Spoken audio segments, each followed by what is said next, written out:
Let's have a look at this interesting video about how Iran and Ukraine expose the limits of America's power. Today, in this program, we're going to discuss topics about the United States, the limits of American power, the effect this is having in the United States, which I cannot think of anyone better to talk about That than Garland, because, in my that opinion, is the fundamental problem of what's going on in Iran, in that America's military power has declined. It has been declining for decades. But for example, during the Iraq War, we had 5 aircraft carriers around Iraq when we started that war. Here in Iran, we can only manage 3. That's the way it is.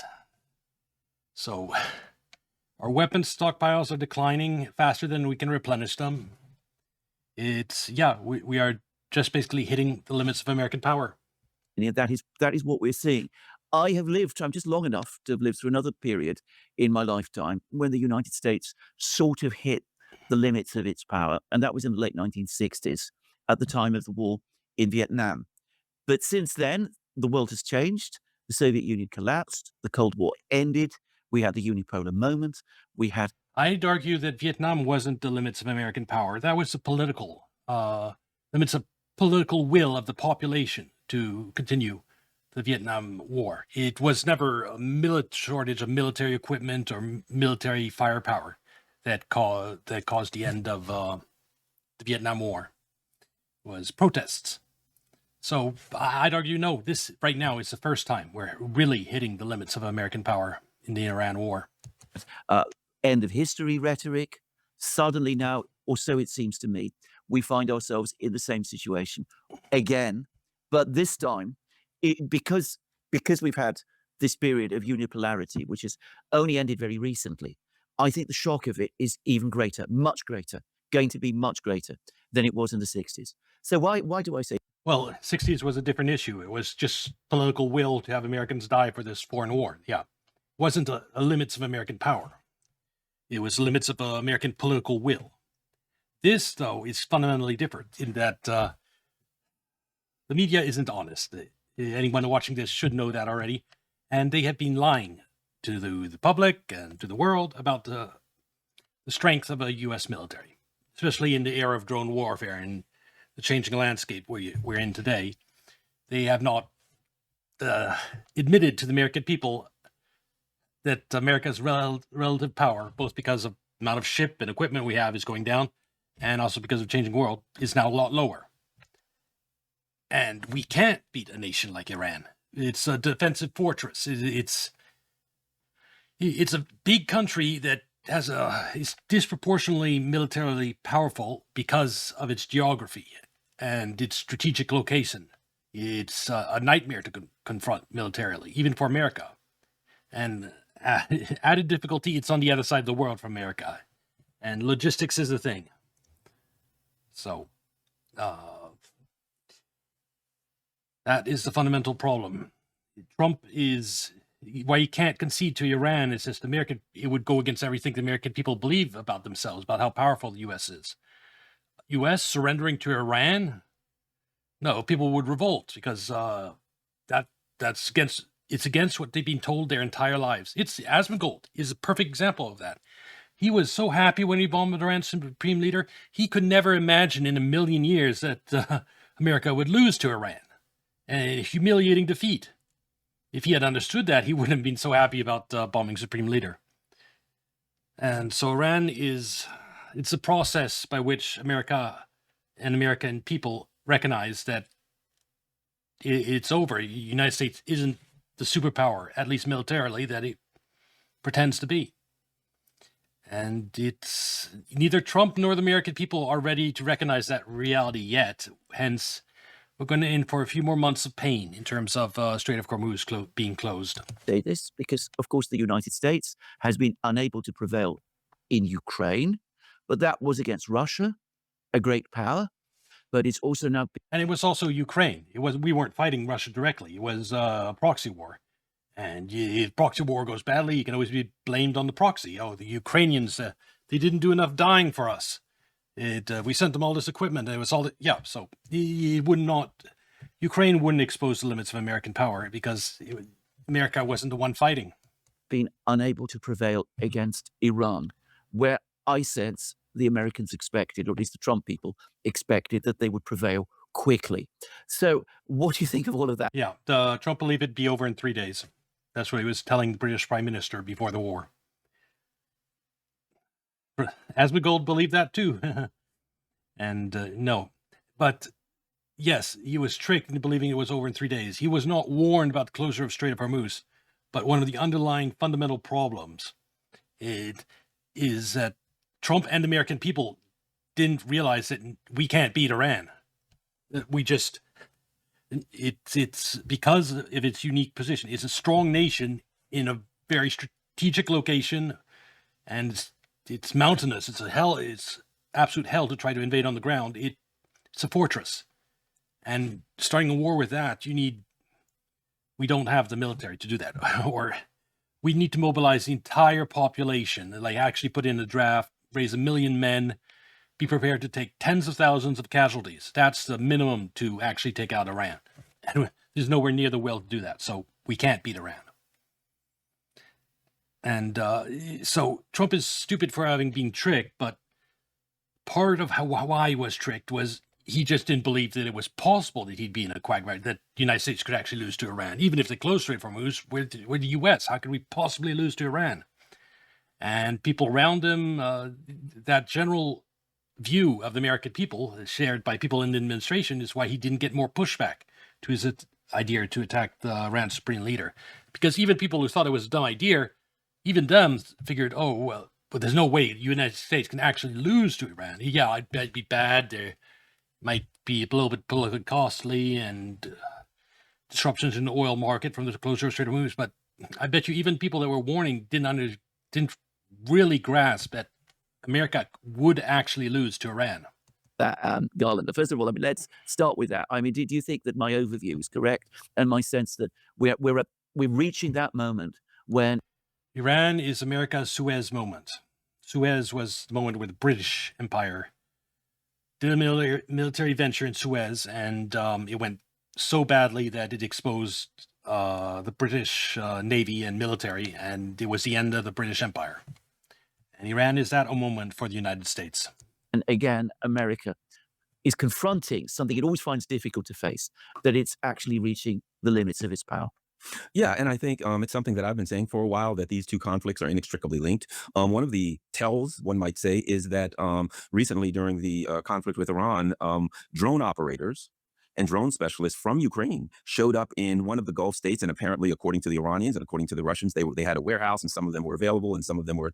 And they were promptly sent home when the Gulf states discovered that they weren't as effective as they promised to be in stopping Iranian drones. So you have people from the Ukrainian conflict literally fighting and training in the conflict with Iran. So clearly, to the U.S. military leaders, they see it as one particular conflict because they've got fighters crisscrossing between one and the other. And I think makes it fairly obvious that from their perspective, they are deploying munitions and experts from one conflict to the other, which means to them it's clearly one conflict.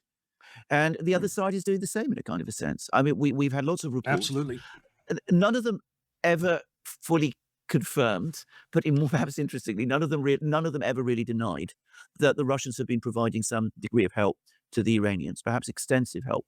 And well, we had Jim Webb here doing a program with us, and he was sure that, and he's a sort of US former military, he was sure that this is happening.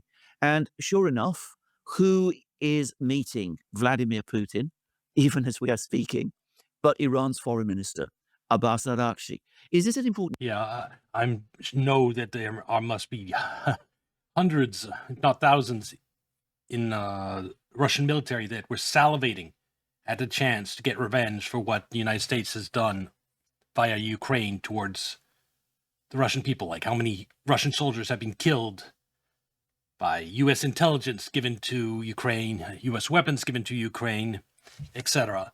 They figure Iran is our chance to get even, and I'm sure they provided a lot of help behind the scenes to the Iranians with their targeting and with their drones. meeting, in your opinion? Yes, I think it is. Well, there are two things going on here. Number one, I think one of the most overt examples of, shall we say, technology and techniques transferring from the Ukrainian conflict to the battlefield in West Asia or the Middle East would be the use of FPV drones, and in particularly ones that are, fly by wire, where they use the wires to ensure that they're Fiber optic wires. These are little drones, with the four helicopter propellers, and underneath there's like a bottle with a wire coming out, very thin fiber optic wire, and that makes it impossible to jam since the signals to the drone flow through the wire. And they've been used to incredible effect in Ukraine by the Russian military. And it's funny, some places they've been used so extensively that you look out on the grassy field and there's like a spider web glittering in the sun of fiber optic wires over the grass. And yeah, they've become a huge part of modern warfare, fiber optic drones. they're not intercepted by signals by Hezbollah. So what we're seeing is Hezbollah having significant success using the exact same techniques and likely the exact same hardware as the Russians are using in Iran. So I think it's not just that Iran is receiving help. Now, as it could possibly be that somehow, we don't know how, that technology and expertise is transferring to Iran, and then maybe Iran is transferring that to some of their allies in the region. But again, we see that the closer we look at this becomes almost like a worldwide proxy war. Really, that this is, we use terms like World War III. I mean, you can call it whatever you want to, but clearly the U.S. is losing power. It's being demilitarized, and it's looking for other options to try to contain its adversaries. But this is all. There's a real risk of this escalating to World War III. Two ways. Right now is huge amount of European provocation against Russia. You have UK jets supposedly shot down Russian drones over Ukraine yesterday or before yesterday. You also have drones flying out of Baltic airspace and striking targets in Russia, deep to the north where Ukraine wouldn't be able to reach. You have ships from Norway, Italy, UK seizing tankers of the Russian Shadow fleet. And you have, the whole production of all these drones going deep into Russia and hitting infrastructure is taking place across Europe. All of these are huge escalatory steps. And because of them, Russia is now warning more directly than ever before that there will be retaliation, that this cannot continue, and they will take steps. And the only steps they can take is like maybe sending missiles or Oresniks to strike the factories producing the drones that are striking Russian territory, for example. Then you have an EU-Russia war. And will the United States get involved when it's already tied down in Iran? So that's one vector that this could become a world war. The other vector is that embargo of Iranian oil by the United States. There's reports that already Chinese destroyers are heading towards the Persian Gulf. And I think it's very realistic that within a couple of weeks, the Chinese will start doing what the Russians have started doing, which is escorting their Shadow Fleet tankers and ships with military ships. Like those Chinese destroyers, you could have 3 of those escorting a couple of tankers of oil back to China. What does the United States do then? Do they either let them by, or now China is in the war too. So it is a dangerous time. We have a ceasefire in Iran, which is good, but nothing's solved. The Strait of Hormuz is still closed, putting enormous pressure on the world economy and enormous pressure on Trump. It's political suicide for him to surrender to Iran, because American people they still think America is a superpower. How could a superpower surrender to Iran? It would finish him politically. If he escalates, the Gulf goes up in flames. World economy is completely fucked. And yeah, that's a disaster. He's finished politically that way too. And the current status quo, like 2 or 3 more months, and Trump is finished anyway because of the devastating impact of the closure of Strait of Hormuz. So all roads are dead end for Trump in Iran. His presidency is finished, unfortunately. But how is it finished is the important part. Will he escalate? Will he? The best thing for the American people and the world would be if he surrenders quickly to Iran and gets the Strait of Hormuz open. That I don't think can happen. So I think the most likely is the middle scenario where 2 or 3 months from now, the rest of the world gets together and twists Trump arm into surrendering with Iran. That is, I think, the most likely scenario. But we'll need a lot of economic pain around the world before people get desperate enough to start confronting the United States and Trump and forcing his hand to capitulate to Iran. One fight, even and add this: we're talking about Ukraine, we're talking about the West Asia, but meanwhile, the U.S. says, "Oh, we're going to do a worldwide blockade on Iranian energy ships." Well, 90% of those Iranian energy ships, 90% of Iran's oil is bought by China. So clearly, that's aimed at China. And this, China knows that, and it's been very vocal against this blockade by the United States, and it's sending its ships towards the Persian Gulf. is perhaps where we see the limits of American power most strikingly. Because I was one of those people. Here, I'm going to say it straight away, I got this wrong. I thought the American blockade of Iran would be effective. I thought it would be effective not because I thought that the US Navy was going to successfully chase down and capture every ship that left Iran with cargoes to China, but because I was sure that the ship owners and the captains of the tankers would not want to challenge an American blockade. They would be too afraid of retaliation against them directly, legally, by the United States through secondary sanctions and all of that. And it has not happened. The tankers from Iran continue to move. They pass through the Straits of Hormuz.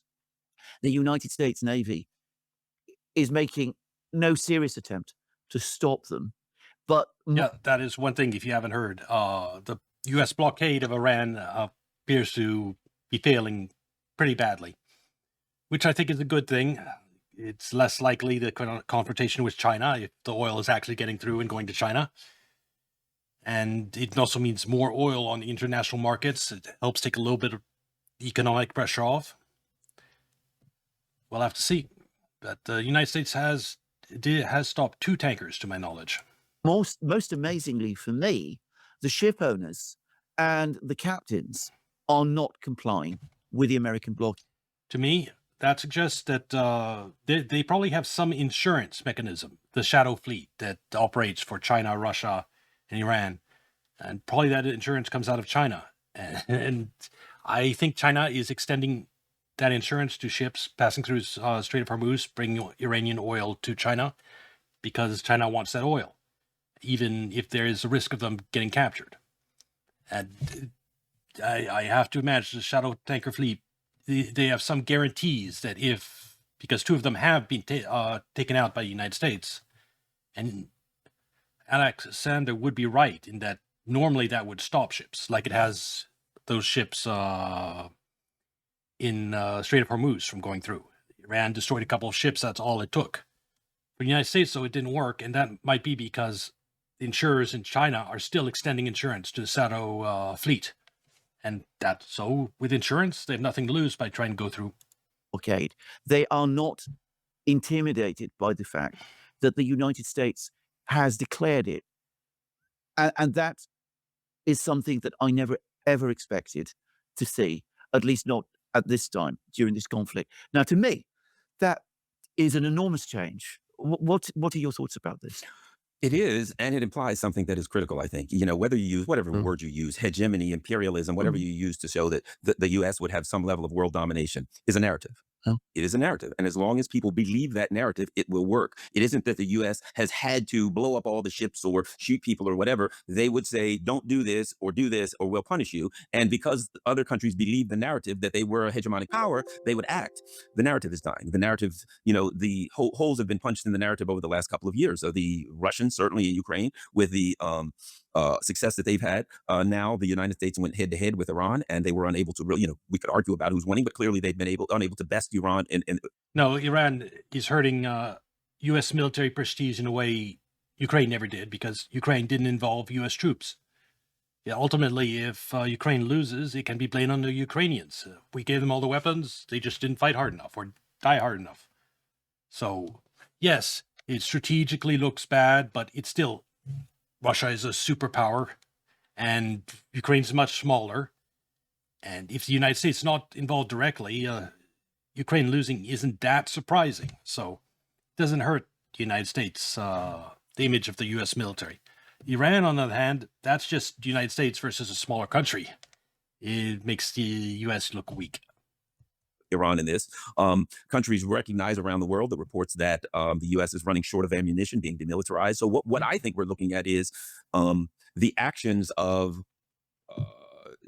both governmental and private entities around the world are reflecting they no longer have the fear. They no longer accept the narrative that the U.S. is in control and can dominate. And when you lose the narrative that you can dominate, people will not act as though you're a That is one problem, the lack of fear towards the United States. But I must add to that as long as this Iran war is going, that effect is amplified because anyone who's thinking of challenging the United States know that the United States is tied down right now. All its aircraft carriers are in the Persian Gulf, and they're not going anywhere anytime soon, except back to port to for supplies and to maintenance, and then to come right back.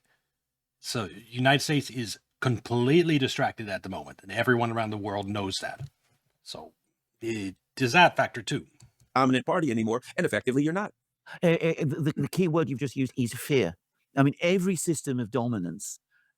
You could talk about benign. That's the reason why the United States favors quick interventions, like in Venezuela, is that it doesn't tie down the U.S. military. That means we're free to go somewhere else and strike someone else. And that keeps the fear alive. Fear of, the United States could just send its aircraft carriers over and to bomb the shit out of you at any time. Iran, long prolonged conflict that ties down U.S. Naval assets. While it's ongoing, it's huge blow to U.S. deterrence. Once it's over, there will still be the recognition that the United States lost to Iran, which is doing its own damage. Dominance, authority is always based ultimately on fear. The sense that if you transgress, if you don't comply, then retribution will follow. Those ship owners and those sea captains no longer fear that retribution, which is, I think, an extraordinary moment. It's a sort of Wizard of Oz moment, and it's the most remarkable thing in this conflict, which for me, because I used to work in this industry, for me, has happened up to now. So the other thing I wanted to touch on is this military industrial issue that you've also highlighted, just mentioned just now, because of course we see that the United States has struggled to keep up. We have outsourced our manufacturing base to China and other places. We no longer have the ability to mass produce ammunitions of any type, advanced weaponry included, and we're limited by China's control over rare earths on top of all that.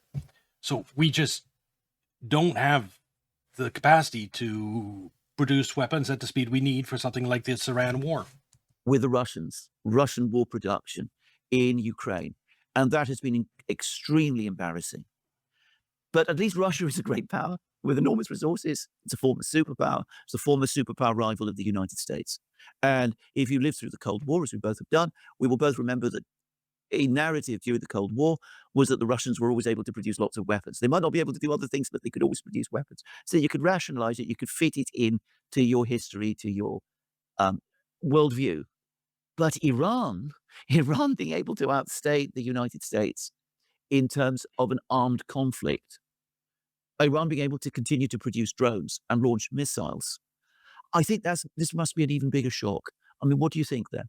I think so. I think that, That shock hasn't played out yet. I haven't heard Asmongold talk about Iran lately, unfortunately, so I can't get a better view. I view him as the average American, and whatever his views are, it's a good reflection of the average American's view, at least, towards Iran. That hasn't played out. They still think that America's winning, that they still haven't, the possibility of America losing to Iran still isn't even on their minds. The closest Asmongold got to that was saying, well, if we don't get regime change, then this whole thing was a big waste. That's on the assumption that we get a deal as good as we did before launching the war, which isn't the case. We're going to be, the deal Iran eventually gets is going to be much less favorable than what they offered before the war. They are in a much stronger position. The United States is in a much weaker position. And the eventual negotiations will reflect that. And that will come as a huge shock to people like Asmongold. And there will be anger at the president for losing. Trump will go down as president that exposed the limit of American power. He's the president that triggered America's Suez moment that reveals that the United States is no longer a superpower. There will be anger and resentment for that, even if that's not really his fault, the decline of the U.S. military, but he's the president that failed to recognize that and foolishly started this Iran war.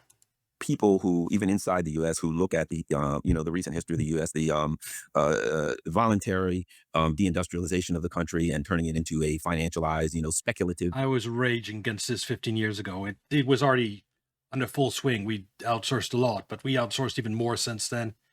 It's a disaster. The industrial base of a country is its backbone. Its military long-term will reflect that industrial base. If you outsource it, you're basically outsourcing your power, your military power. You're crippling yourself long-term. And we did that to ourselves voluntarily. Our traitorous politicians in Washington, we outsourced it just to keep inflation down a little bit. That was the logic behind it, because everything the U.S. deep state does is ultimately to bring down inflation and keep the financial system going a little bit longer. And by outsourcing production to China, to where it can be done cheaper, we could bring down prices a little bit in the short term at the expense of our military and ultimately our economy in the long run. Capital casino economy are looking and saying, in hindsight, I understand how we got here. Most Americans are looking and, you ride through parts of the country and you see all of these, old buildings where there used to be factories and, rust everywhere. You understand how we got here. But I do think that the issue of the two things, the issues of the change in warfare, in that rather than build planes that cost $100 million, you build drones that cost a few $1,000s and use them. That an air, can you argue that Iran doesn't have an air force? Yes, they have an air force. It's just unmanned. And they've decided it's a lot cheaper if we make an unmanned vehicle that only has to go one way, and then it blows up and it doesn't have to come back. So and these can be stored in tunnels under a mountain where they can't be bombed and can be brought out whenever they need to. Especially the drones. Those can be stored in a garage and launched. You don't even need like a truck to launch those. Just lean up the launcher against the wall, shoot it, poof, and you have a drone that can go over and destroy an oil facility on the other side of the Gulf. I think the tactics and the hardware of war have dramatically shifted in a way that benefits a country that levels the playing field. That benefits a country that doesn't have as much money and doesn't have as much. And you have to add this: it's always considerably cheaper to build a defensive military than an offensive military. So the bottom line is this: ultimately, no. Drone warfare really makes war much more closely tied to your industrial base. The reason Russia is winning the war in Ukraine is because it's revved up its military industrial conflicts. It's creating huge amounts of missiles and drones and artillery. It's producing more artillery shells than all of NATO combined, like Europe and United States. We're losing the manufacturing war. Today, drone warfare requires thousands of drones of every type for battlefield FPV drones, and then the longer range drones to go back and hit logistics behind. All of that. Russia is completely dominating the race to build them. Round of military confrontation have shifted under the United States in a way that we can no longer dominate, that makes it very easy for a country to defend itself. So now, again, part of what we talked about earlier, and that is that around the world, people are looking at this and they're saying, you're unable to push people around anymore. You're unable to dominate people anymore. And therefore, we are going to make an attempt to bypass your sanctions, to bypass your orders, and see what happens. I think part of it is now Iran has kind of opened a door for other countries. Once the first country defied the United States. One of the big advantages Ukraine has had over the last few years is Starlink. They had Starlink. Russia, to some extent, was using it too, but they could be cut off at any moment, and it had been on several occasions. And it gave Ukraine one of their one and only advantage on the battlefield. Now that's gone. That Russia is setting up its own Starlink that we, United States, have no influence over. And this year on the battlefield, everything's going to come to a head, and Russia is going to make progress in a way that they haven't before. I think like 2 or 3 times the territory of last year will be captured this time. And by the end of the year, I think even Odessa will be threatened. The area Russia controls is this part right here, basically. Odessa is Ukraine's one port where they export all their grain. It's absolutely crucial. And Russia is going to make huge progress this way because they're just about over the fortification lines that Ukraine built over a decade in Donbass. Once those lines are crossed, they'll start moving a lot faster for that reason. They'll also start moving a lot faster because Ukraine is facing a manpower shortage that is getting worse and worse, and then this year it's getting towards the breaking point. And of course, the increased effectiveness of Russian long-range drones because they have their own Starlink, and that also make a difference on the front line, with soldiers being able to have internet access that can't be cut off. I think you're going to see big movement this year in Ukraine. We will just demonstrate to everyone what happens if you defy us. And Iran said, okay, well, they have effectively shown the world that you can defy us and that we are unable to kinetically force you, to kinetically impose our will upon you. I don't think there's any way you can put that back in, you can close that door now. I think the world is just, the narrative has changed. How is it? It will be changed, but it hasn't changed completely yet. It takes time for people to adjust their views. And Trump is still talking about having won, about Ukraine, Iran is on the verge of surrendering, and he's still making maximalist demands as though he hasn't lost. He's still saying Iran has to give everything to the United States and get nothing in return, which is not going to fly. But as long as he's saying that, people won't recognize reality yet. And on that note, just look at the oil prices. It's still reflecting some of this failure to recognize reality. Real price of Brent crude, for example, is around 140, 150 right now. Completely disconnected from reality. This change in air power, the nature of air power? It's when the conflict is concluded, when that final surrender to Iran happens by Trump in order to get Strait of Hormuz open. That's when the realization is really going to hit home that the United States lost. That is where you're going to start seeing major changes in attitude towards U.S. military power. What is that? What is the psychological moral effect of that going to be in the United States? Because looking at the United States and the outside, anger at the political elite that let this happen, let American military get to the States, anger towards mainstream media, who for years has lied about the actual state of the U.S. military. The immediate reaction is anger. Just think Asmongold. He's like, how did this happen? Is it going to be his reaction? How did we end up losing to fucking Iran? Is what he's going to say. And he's going to be angry at everyone responsible for that. And a lot of that anger is going to be at Trump. Why the fuck did you start this war if we couldn't win it? Yep, anger is the reaction that's going to happen.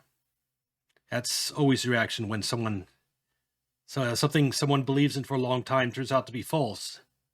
Reaction is angry. A person who exposes that, at those who hid the truth. Yep. So much of the sort of military image of the United States has been based around its all-powerful Air Force.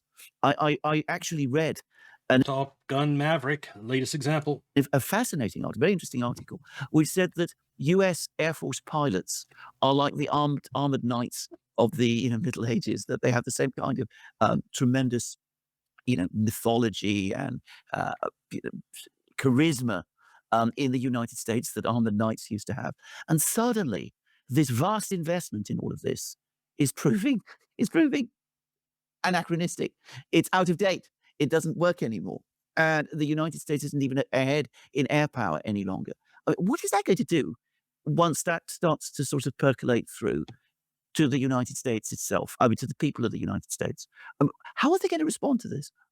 That's interesting because I tell you, it's actually part of the culture in the United States of power. We're powerful. Look at these planes and look at these things that we have. And one need only look at the movies, Top Gun Maverick. There was Yep. a movie called Independence Day, which is a very, we're kind of we're fighting the aliens in America. That's why so many people in United States were actually gung ho and okay with Trump starting this Iran war, is because there was not even a shadow of consideration that the United States could lose. Like, just go back and watch any of Asimov stream on the topic. Watch his chat. No one is talking about, oh, the United States is going to lose this. No, that's not even an option. There's like, oh, well, what will the cost be? Will Iran like regime collapse? That type of thing. But there's no consideration that the United States could actually lose the war and be forced to capitulate to Iran. That was unimaginable for them. Because winning, thing. But in that, Will Smith was a fighter pilot, and the name of his pilot wing was the Black Knights.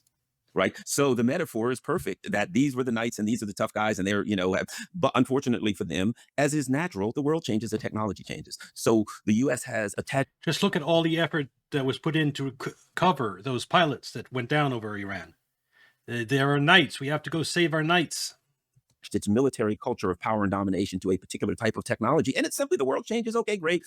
Fighter planes for a while, they dominate the skies, but eventually someone's going to come up with air defense systems and figure out that it's a lot cheaper to build a one-way missile than it is a plane. And now Iran has a dominant air force. That air force is just an unmanned air force. And I think it's something else that's going to cause the U.S. military ego to deflate faster. And somewhat. I think a big change is Starlinks and the equivalents, the Russian equivalent and Chinese equivalent, is that you can put in drones and control them in real time and see what the drones see. And have a drone, you have it fly, and the drone detects a target, just have the drone change and attack that target. That's what Russia is doing in Ukraine. It has the advantage over a fighter jet in that a fighter jet costs millions, whereas those drones cost like tens of thousands or hundreds of thousands, like a tenth of the cost. You can send like a big wave of them and controlling all of them in real time, getting video feed from all of them in real time, being able to use that to identify targets and change on the fly, do everything that you could with a fighter jet. And it's no longer we're no longer in the point where long distance drones are just, here's a target identified, and drone goes up and it flies on its own and finds a target. Now we're in the age where those drones are controlled mid-flight and can adjust if they see targets of opportunity, just like a fighter jet could. Somewhat of a shock in that I can't believe that these people are not supposed to be defeating us. They're not supposed to be fighting us toe to toe, and they are. I think there's a certain amount of shock and instability in the in the political class, and this is what's interesting, and I'm sure you see it. A denial. There's a level of denial. Well, we'll just go back and tell Iran they better do this, and Iran's like, no. Well, they better listen to us, no. And then Iran's like, well, you're gonna, like a little child on the on. That is what Trump is doing. He's just going. That's what he did during the first negotiations that happened like 2 weeks ago. His Vance went in and they basically demanded complete Iranian surrender, because part of that is because that's what Trump needs for political survival. That's what he needs. Another reason is that actually reflects the view of many in the administration and the wider American public, in that there's no way America can lose this war in Iran. And so, of course, our demands are going to be complete Iranian surrender. It's still a failure to recognize reality, just like this guy's saying. On the with a bully on the playground, when the bully says do something and the child says, who's going to make me? That's what Iran's saying. And the U.S. is in this interesting in our particularly Congress and of course the White House, an internal denial, where on the outside they can look outside and say, wow, there's nothing we can do, we can't defeat those people. And then when they have the internal conversation amongst themselves, they say, yes, we're still tough, we can defeat anybody, nobody has a chance at. That's what I think is causing Trump enormous amount of stress. I hear some people saying he has mental decline and he's not looking well. Yes, I'm sure that he's not doing well, but I think it's just the stress. Stress can completely cripple a person. And he's under the stress of, on one hand, being told the reality by people in the military. We can't open the Strait of Hormuz. We can't cause regime change in Iran. We can't stop Iranian missiles from destroying all the oil infrastructure in the Gulf. We can't stop Iranian missiles from raining down destruction on Israel. And that's what he's being told. And on the other hand, he has to pretend that he's winning this war and that he's going to defeat Iran. And he's also being told, in no very certain terms, all the economic damage being done by the closure of the Strait of Hormuz and the potential damage it might do to the U.S. financial system. And he's having to deal with all that, and he has no way out. It's, oh God, I would hate to be in his shoes. It's not one of those situations where I could say, oh, well, if I was president, this is how I would solve this. No, there is no way to solve this. The moment you bomb the supreme leader, the United States was stuck into an unwinnable war, where the best outcome is immediate surrender at devastating political cost for the sitting president. And second least worst option is to delay that a couple of months till the world forces you to. And the worst option is escalation that fucks over everyone. So this weird internal conversation that pretends that we still have domination when really their actions towards Iran show that they kind of recognize that they don't have them. Does that explain some of these extraordinary comments and statements made by the president, which he makes all kinds of demands of the Iranians? I mean, one of the strange things about this conflict is that even as it's continued and become more intractable, and the costs for the United States of the conflict are increasing, the American demands of Iran have not changed. They're not adapting to the change in the situation, even as energy prices. He can't. Trump can't. He has to make those maximalist demands. That's what he needs for political survival. That's but that is actually the litmus test to whether this is close to ending, is when Trump finally stops talking about how bigly he's won in Iran. Is recognition that, we're going to have to compromise. And this war was not good and is a failure. And once Trump starts using that language, it means we're gone close to the end, and there might be a way to negotiate our way out of this. But that is basically Trump accepting his political demise. Like someone with terminal illness, maybe at first they don't accept that they're about to die, and then eventually they get to the point where they finally come to peace with it. Trump needs to come to peace that his political career is over. That needs to happen. Then he can negotiate the end of this Iran war and do the concessions necessary. But with Trump's ego and also the threat of what Democrats will do to him when he loses power, he's not going to be in a rush to accept his political demise. And prices of other things grow, and there are stresses in the markets generally. Is it because changing demands, looking for other ways to negotiate, would contradict that denial of reality that you just talked about? Exactly. I think that you have to read these, particularly the tweets, the truth socials, whatever you call them, the statements of bravado and toughness by the president and Pete Hegseth and the other cheerleaders. I think you have to read them through the context of internal and domestic politics, as opposed to they're not talking. Yeah, he's playing and it works very effectively so far. He's playing to Asmongold and Asmongold's crowd when he says, when he lists the things that we've bombed in Iran. Asmongold loves that. He loves bringing up that picture of all the Iranian leaders killed. Makes him happy, Asmongold. And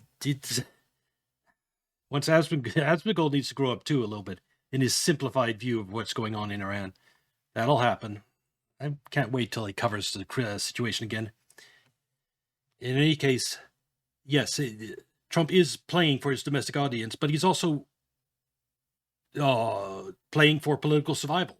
And that means he can't do any concessions in Iran without making himself look weak and undermining his presidency. To Iran. They're not trying to look tough against Iran. They're trying to look tough for the people that are criticizing them within their administration and within the Beltway. So now if they get together and recognize, we don't want to go back to war with Iran because we're losing too many planes and things aren't looking good for us, we don't want to do that. But they can't go to Congress and the Senate and say that. They cannot admit that. So they have to continually, it's kind of like when a person makes a statement of toughness and that person's trying to hide their weakness. And that's what's going on there. And that's what's interesting. And that is that the problem that Trump has really is not so much external as internal, because he could sit down with the Russians and the Gulf in the Iran and make a deal and walk away if he lived in the real world, but he couldn't come home and bring that deal home to Congress, to the Senate, and et cetera. So the battle of a declining kind of. I think that's exactly the problem that happened with Ukraine when Trump tried to negotiate that, is that the deal he made with the Russians, he couldn't sell it to either Ukrainians or Europeans or the U.S. political elites. And the deal that the political elites in Washington wanted is completely unacceptable to the Russians. And so there was no way to negotiate that. Imperial hegemonic power is the battle with those internally who will, you know how it is. They'll call you weak and then try to, throw you out of office and put someone else in who will have to play tough. Oh, this is a very, very strange approach because, of course, if you're no longer fighting the Iranians, but you're fighting reality, then I mean, you're going to lose. You're going to lose even more. Also, it seems to me that is not that one can understand the politics of it, but it isn't. It is not a war fighting strategy. It's reality, it's politics. It happens very, very often that nations pursue goals that's not in their interest, unfortunately, because they're influenced by foreign powers, they're corrupt, or there is an inability to recognize reality.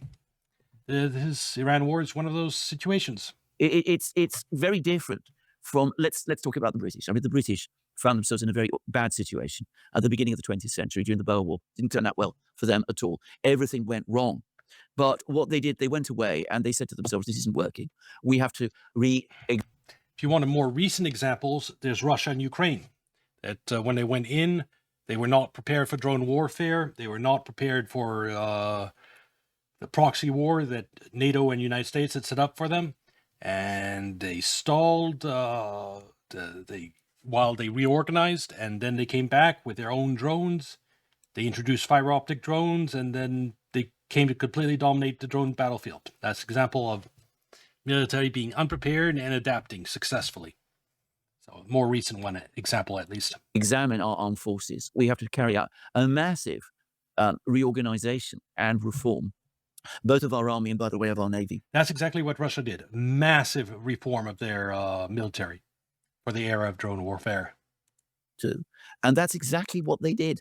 And it did give them an extra lease of life, but they had to face reality to do that. If you don't face reality, if you remain in denial, then you're not going to adjust and make change. Are you saying that adjustment by the United States in the face of this is now impossible? Well, I say this once again, we go back to the beginning of our conversation. It is impossible because we've outsourced our industrial base. Russia was able to adapt because it does have an industrial base, especially because of sanctions that we've imposed on them. They'd be forced to develop their own industries. And so when you have your own industries, a strong, robust industrial sector, you can adapt, create new weapons far more easily. Whereas the United States, without an industrial base and with limited access to rare earths, even if there was a political will to adapt, I don't know if there's an ability. And we connect it to the Ukraine conflict, right? The same thing. The Russians are losing. The Russians are going to lose. They're out of weapons. They're out of missiles. They're, all of these things that do not align with what's happening on the Ukrainian battlefield. But, we've heard it recently from some of the political class in Europe. The Russians have to lose. The Russians are going to lose. Ukraine's going to win. So it's like that's a refusal. One of the West's strength is its propaganda arm, its mainstream media. That it's amazing the amount of propaganda it puts out and how divorced from reality it is. Like for the Ukraine example, the Western media overwhelmingly still portrays Ukraine as winning. Far more Russians are dying, and this is just look at any map. This is Ukrainian deep state map of the situation in Ukraine.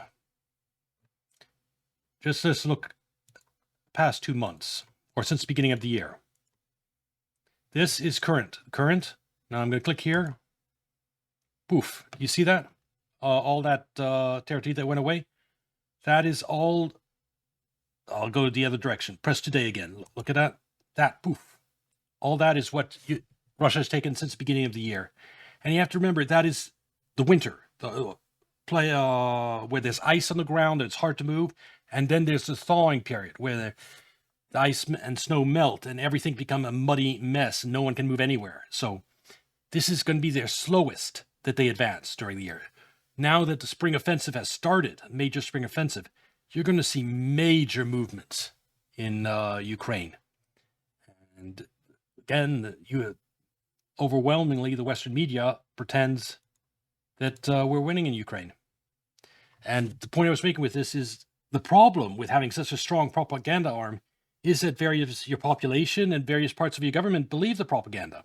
Like, we believe the propaganda about Iran, that we bombed the supreme leader and that completely collapsed, or that they only have 3,000 missiles. That was going around before this war started. Widely reported that Iran only had 3,000 missiles. Then I think they've launched so far 3,500 missiles, and they still have a lot left. So it's propaganda arm can backfire on you that way, in that your own people can believe the nonsense and make mistakes because of it. Throughout the U.S. and throughout their NATO allies, if that's the right word, a refusal to accept reality. I think part of that is out of desperation. If I have to take Russia and get all of its resources, if I have to take Iran and get all of its resources in order to continue with this neoliberal, You're right that Ukraine was a great testing ground for your drone warfare, but the United States military, despite our involvement in that conflict, hasn't adapted. That's because I think it's the covert side of U.S. military power, the CIA, and intelligence agencies, that are really contributing to that drone warfare aspect. And it hasn't made its way back to, like, U.S. Army. They haven't redone their formations and everything to incorporate drone warfare. And at least it hasn't mattered yet, because we haven't tried to do anything on the ground in Iran. But if we do launch any type of ground operation, it's going to be an absolute disaster because of the failure of the U.S. military to adapt to the era of drone warfare. System, then I can never say I can't do that, because that is to accept the end of the system. I'll go. Let me add something too, because I can connect this to the White House Correspondents' Dinner, the reaction, and I think it's important. What we're looking at is almost something to laugh at if it weren't so dangerous, and that is to watch people look at reality and say the opposite of reality.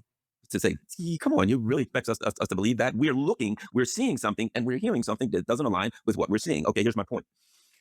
Immediately after the incident at the White House dinner, I went online and I will answer this about the way phones are designed and doom scrolling and the devastating impact that some people claim that they have. Yeah, it's not the fundamental problem. Phones, TV. It used to be TV. They used to say all the same stuff about TV. You let kids watch TV, they become zombies. That used to be notion. No, the problem today is that there are no opportunities for college graduates, for Americans. You have this cheap, illegal immigrant labor force that undermines all low-paying jobs, and the high-paying jobs now are being replaced by AI. There's less opportunities than ever before for the U.S. middle class, and now some lower upper class too, with AI. And that creates depression, like depression and doom scrolling. It's another one of those symptomatic problems in America, is the amount of depression and people on antidepressants. And I think that, and doom scrolling and people being obsessed with their phone, is because they have nowhere to invest their life in the real world. They had a riveting job that they were happy with, they wouldn't be doom scrolling or wouldn't be depressed. It's the lack of opportunities that's the fundamental issue. And doom scrolling and like bipolar and depression epidemic in America is a byproduct of the unhealthy state of our economy. Ultimately, I believe. all I heard was, it's a false flag, it's a false flag. Nobody believes it, it's a false flag, right? Immediately, everywhere, there were memes, there were jokes, we don't believe anything we're told. So what's happening? I think the people inside the US are, starting to intuitively recognize that they don't get the truth from their government anywhere. And when anything happens, the immediate response of people in the United States is, I don't believe the government. I don't believe the media. They're trying to hide something. They're trying to perpetrate a lie or a falsehood on us. So it all comes together. They look at it. Yeah, that is when someone loses faith in mainstream media, and it happened for a lot of people, and it has happened and will happen to a lot of people. They start distrusting everything. But some stuff the mainstream reports is actually true. Just putting it out there. Not absolutely everything is a lie. But yeah, when someone first loses faith, then they become they're lost at the very beginning, and they'll believe all. That's when they're vulnerable to start believing all types of nonsense like aliens, and everything's a false flag, whatever. They need to find some good good alternative media commentators that really explain how the world actually works, so they can base themselves and don't fall prey to Alex Jones.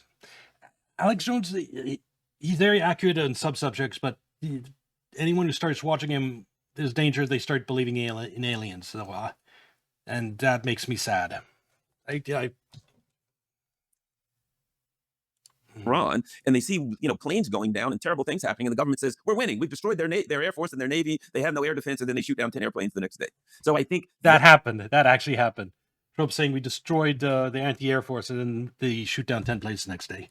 At reality, that our government no longer says Yeah. things that align with reality externally, is now really seen by Americans as we can't trust them. And I don't know. I'm not saying that the White House Correspondents' Dinner thing was a false. No, I think the White House Correspondent Dinner is exactly what it appears. One radical, stupid left-winger rushes in with guns.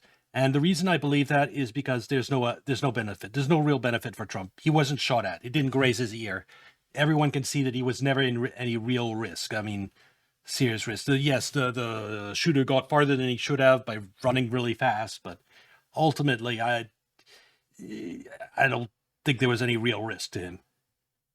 And so we won't give him a boost in the polls. It won't have a huge impact on anything. And that's why I don't think it's false flag. It's not a very effective false flag if its political impact is limited. False flag or wasn't a false flag. I'm just commenting that nobody believed it. Anything that happens, if our government says it's Tuesday, people will look at their calendar. Jones' show has a lot of bad actor commentators who believe in all sorts of unproven things. Yes, I know that to be true. Back when I was blogging, reporting during the financial crisis, I went through that process of completely losing faith in mainstream media, and I started following aggregator sites that had all like top stories in alternative media. And yes, they mixed into there would always be stories about UFOs and bullshit that I automatically skipped. But one thing that really attracted my attention was once the operators of this aggregator site admitted during an interview, yeah, we put in 40% of bullshit into our site. Otherwise, they would never let us operate. Is what he said. Those were his quote. So the UFO stuff, for example, it's that's exactly what the CIA wants. It wants real alternative media stories, and mixed into that, stories about UFOs. Like that, anyone who starts reading that site will be exposed to UFO nonsense and maybe start believing in that and discredit themselves instantly. Yeah, the ESF, which is the heart of the deep state, is what I did a video series on in YouTube. You can find it in a playlist on my YouTube channel. It's the heart of the deep state. It's the group of people there. They're the source of all the problems, like Zionism, the EU and its globalists there, the left-wing nonsense that's taken over our entertainment. They're the architects of all that. And it's all to prop up the dollar and the financial system that has become a Ponzi scheme over the last 80 years. And expect that suspect that maybe it's Wednesday. That is very important. I mean, have you ever known a disjunction of that kind in America before? Because my experience in the past is that the American people had enormous faith in their government and tended to believe what it said most of the time. Often wrongly, by the way, but that was... Oh, yes. I can attest to that. Even like 15 years ago, there's still some people that watch the evening news religiously every day and accept what's reported there as fact. And I can tell you, out of all media, all U.S. media, nothing comes close to being as bad as the evening news in terms of propaganda and absolute nonsense. So if you're going to just take anything away from anything I say, don't watch the evening news. It is the worst. That was always the case. I mean, they were very, very willing to believe their government. If that's not true any longer, then we have a situation of us versus them, a political class which is no longer supported and no longer with deep connections to the country, up against the people who have lost faith in it. Something we are now faced with very much in Britain. Here, by the way, everybody talks about that. Here in Britain, this is no longer a topic that the mainstream media doesn't talk about. The mainstream media acknowledges that there is this us and them, a political class versus the nation. Yeah, the only reason they acknowledge that is because it's reached a point where they have to. They pretended there wasn't this divide for as long as they possibly could. attitude. But is that where America is also going? Well, our mainstream media hasn't really accepted Yeah. that. They're still, I mean, completely. They're, our mainstream media is Mm. pretty much just mouthpieces for the political class, It is. mouthpieces for the ruling elite. I think one of the things that really has affected faith in government, faith in traditional institutions here is, you had a Joe Biden then who clearly had some cognitive difficulties that was denied, and of course, then he went out and did a debate, and it was obvious, and a lot of Americans were like, well, that was fairly obvious. There's no surprise here. There are those who suspect Donald Trump has similar frailties, cognitive frailties, shall we say, and No, these frailties people speak of, like body language and his irrationality in his actions and tweets. It's all happened since the Iran war, and I think it's a result of the stress from the war. It, I don't. He's acting exactly as I would expect the president he's stressed about the end of his political career would act. So, yeah, I don't think there's anything physically wrong with him. It's just unbelievable stress he's under that's affecting him negatively. and the discussion here that and this is important, that a lot of people specifically voted for the Trump administration because they didn't want war, and specifically the Iran war, and they were told, see, that's the thing, we're not talking He didn't start any wars in his first term. We wanted more of that. about broad issues here, very specific issues. I'm voting for you because I don't want X. And they got exactly what they voted against. And I think that is kind of the straw that broke the camel's back, that a lot of the last few people who believed that there was a potential that they could vote their way out of this, a lot of people lost that, at least vote their way out of it by supporting one of the two traditional parties. What about the economic situation in the No, the group that Trump still has, or is still had as of a couple of weeks ago, is Asmongold crowd. The crowd that Asmongold has seen the light on a lot of important subjects like Pizzagate and with regard to immigration or anything going on in gaming. But he is a complete normie on international affairs mostly. And he fundraises for Ukraine. That shows you how out of touch he is with actual reality and the rights and who's the good guy and bad guys. Anyway, that completely still believes that the United States is a superpower crowd, and a crowd that still expects Trump to win this Iran war. He's still got them, but but that's precisely why Trump is so scared of surrendering to Iran, is he knows the last group that's really supporting him is the people that expect him to win in Iran, that think it's a given that he's going to win in Iran. And if he loses that group, you're really going to see his poll numbers crater. And that's why he's doing he absolutely hasn't even shown any signs of even thinking of capitulating to Iran. the United States as it is affecting people?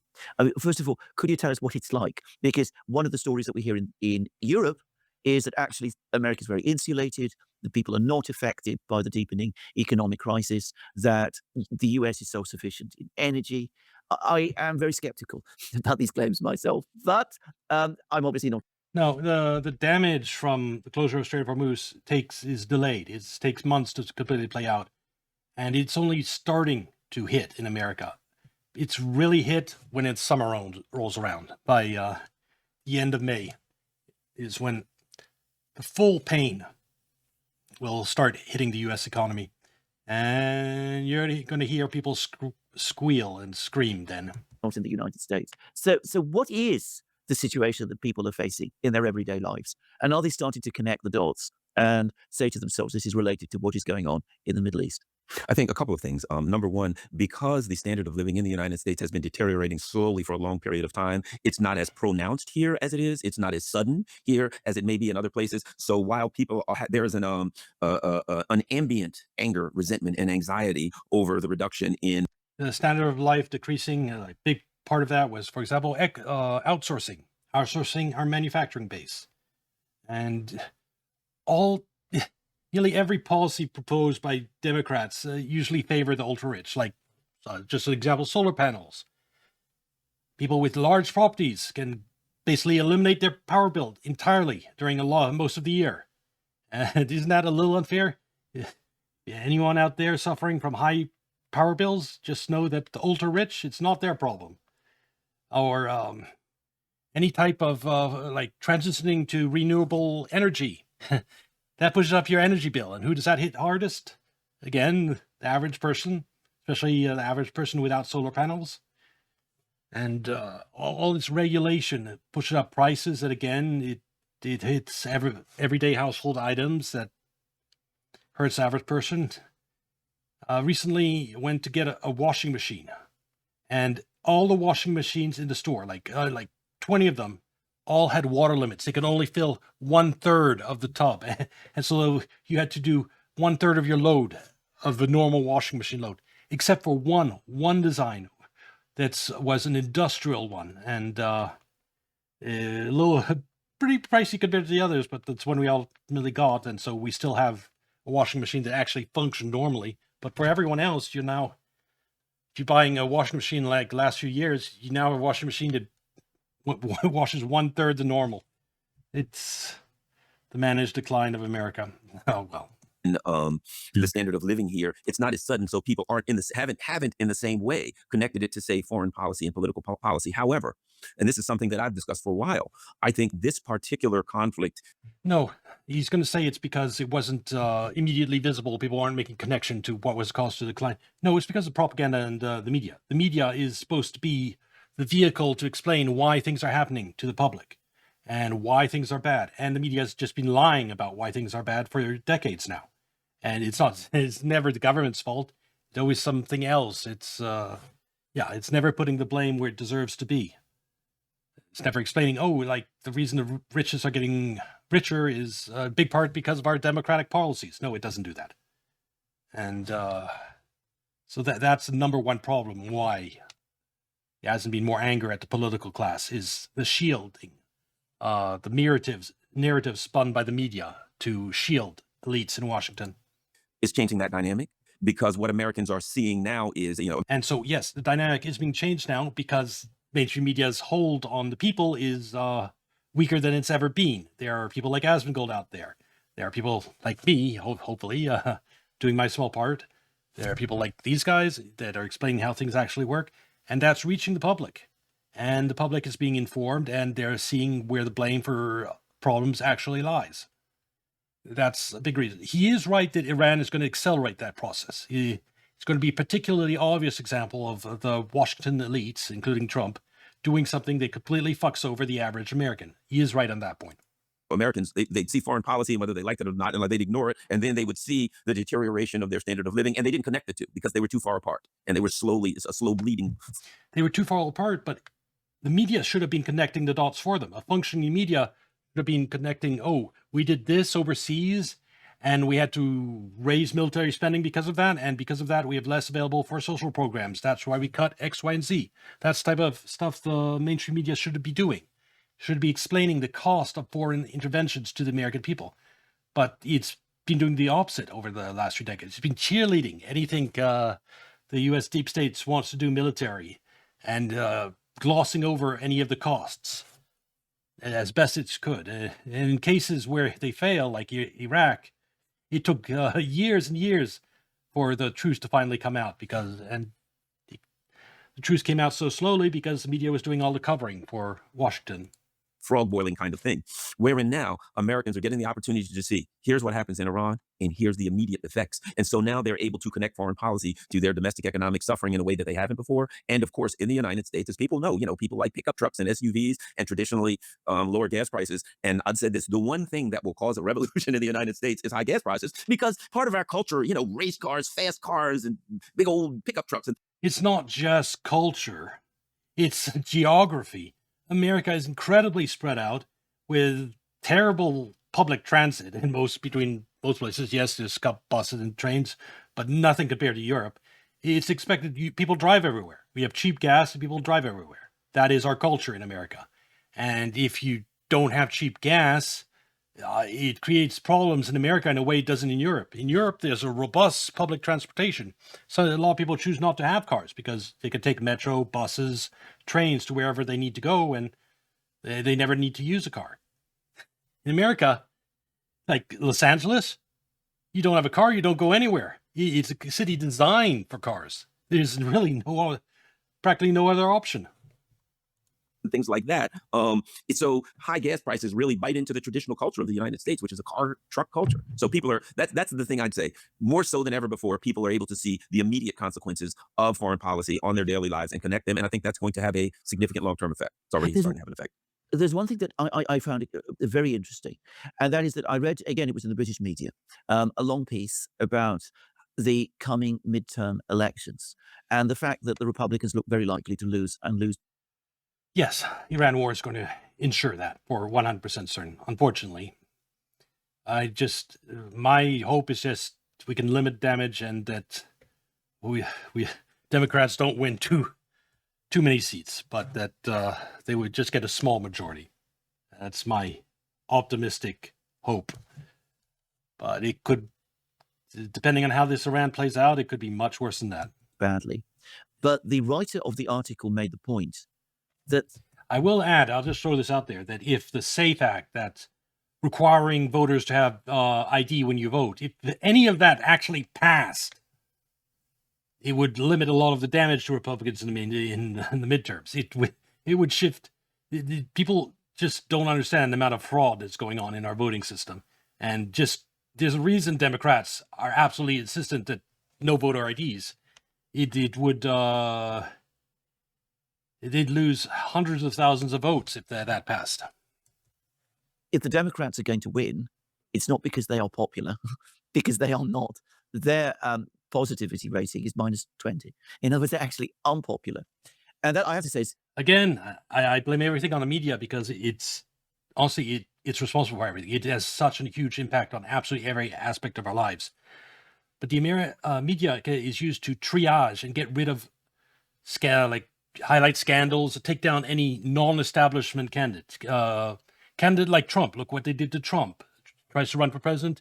He doesn't adhere to the Washington mainstream views on things. They attack him relentlessly. And they do that with every politician that has views that the mainstream finds, Washington elites find unacceptable.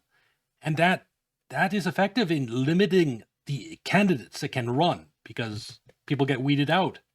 And if you restrict the choices that people can vote for to just being vote for war in Iran, Kamala Harris, or war in Iran, Trump, there's no real choices for the American people. That's what the mainstream media does. It eliminates the choices, and it's one of the biggest ways it undermines democracy.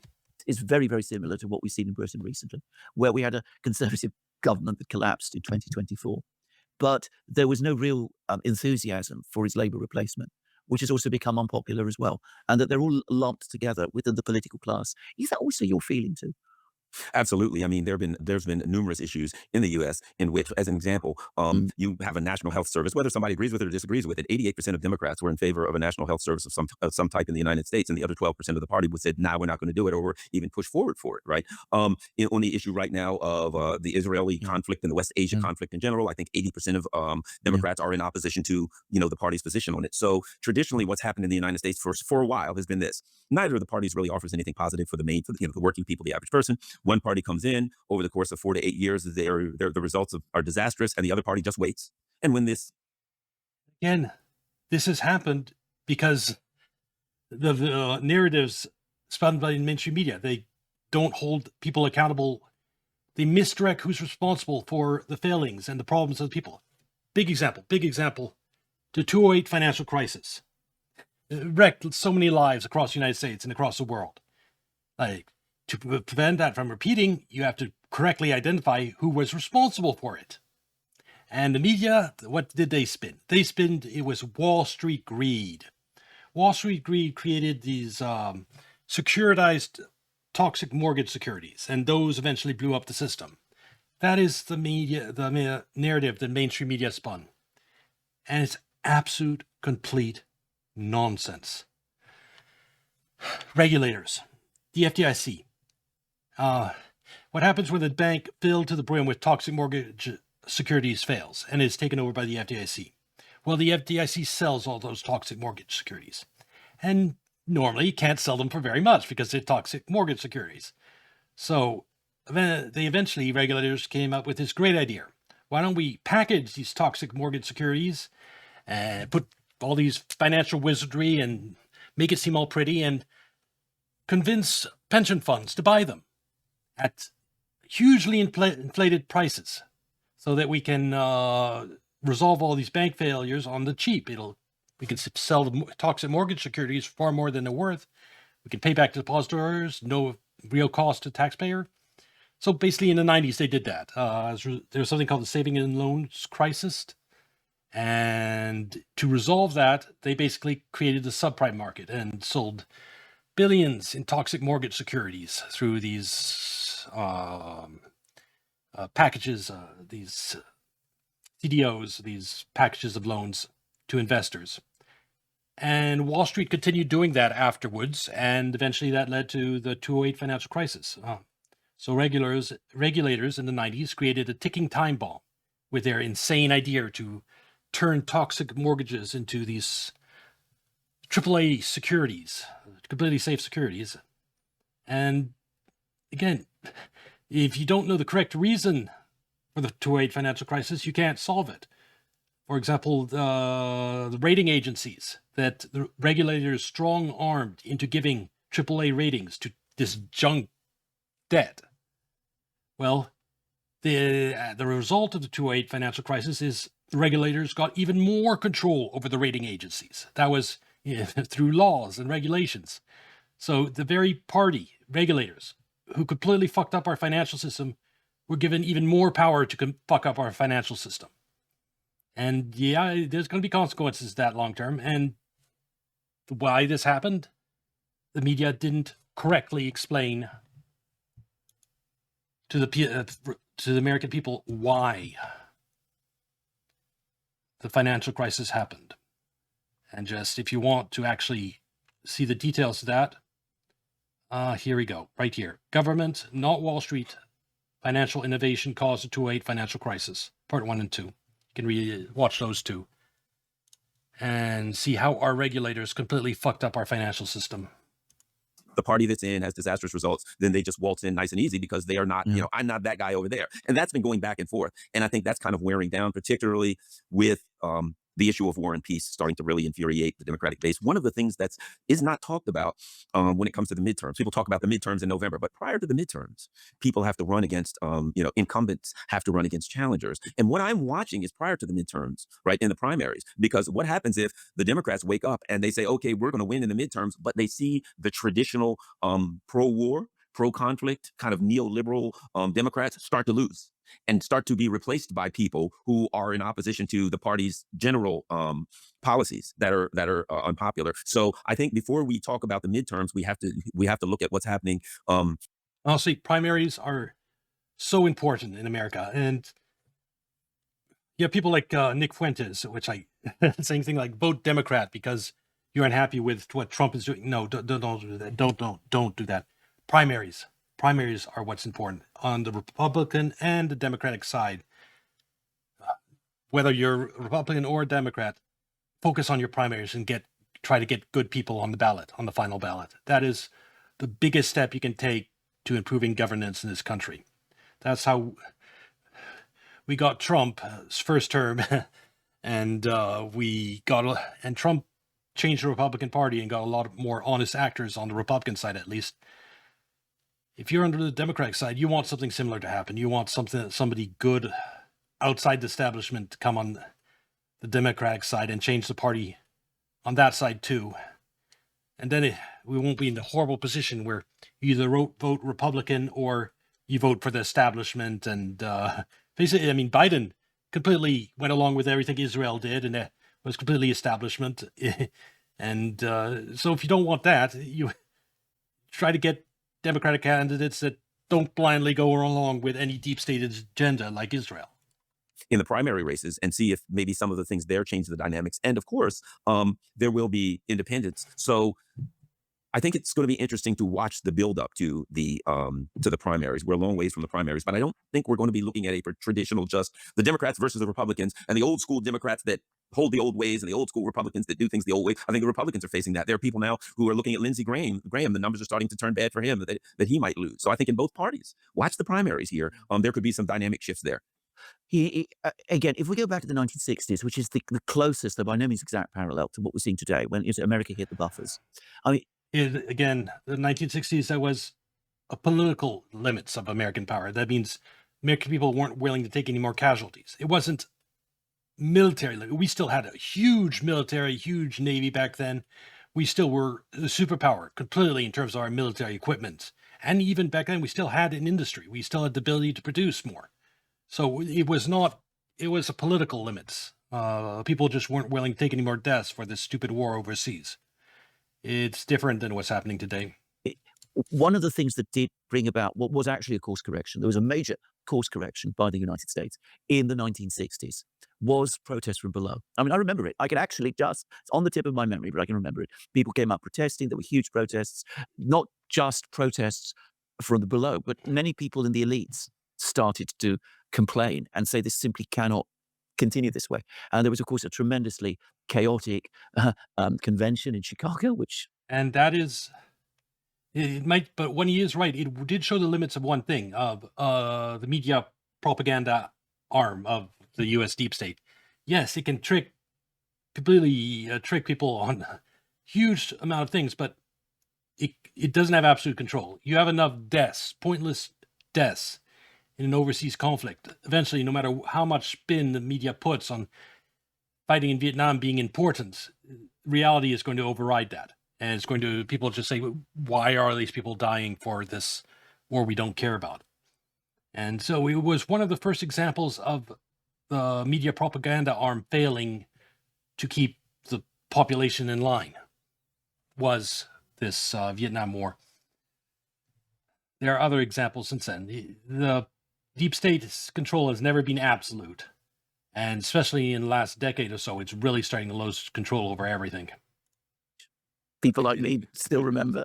I think in Chicago they still talk about it. But it did provide a big course correction. Is there any prospect, any possibility of a similar eruption in the United States today? I mean, there were a lot of factors that were at play then, which there aren't today. There was the civil rights movement, which had already provided. I can answer that. Not yet. You need extreme economic pain or a huge amount of deaths to cause the type of protest and that he's talking about. The economic pain's no way. That's this summer. If the Strait of Hormuz remains closed going into June, July, yeah, you're going to have the protest. You're going to have the economic pain necessary for huge civil unrest.